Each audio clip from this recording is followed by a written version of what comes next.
Debbie Peveril, and you're listening to the weekly tip from basicboardgovernance.ca.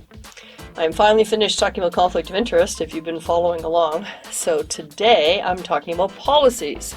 And one of the things that I hear, and I think we should think about, is that your real policies are the ones you enforce.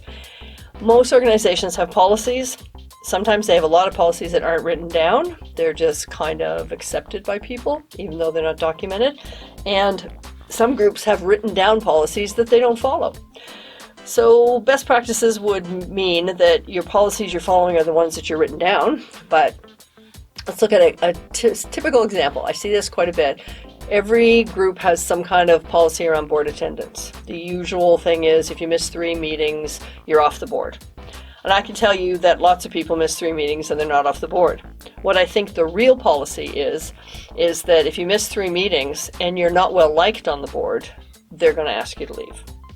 And I doubt that anyone has put that in their policy manual, that our actual policy is if you miss 3 meetings and nobody likes you, you're going to be asked to leave.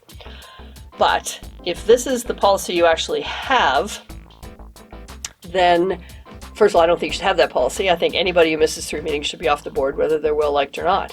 If you're not going to enforce the policies you have in the books, you should get them out of the books that you have, your policy manuals, because it takes away from all the policies that you have if there's some that are on the books but aren't being enforced.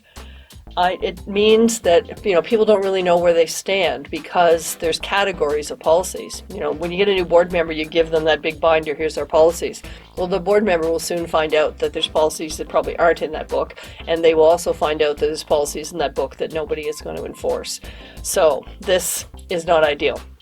If you were going to have the best practices, then the policy manual is what you're actually enforcing.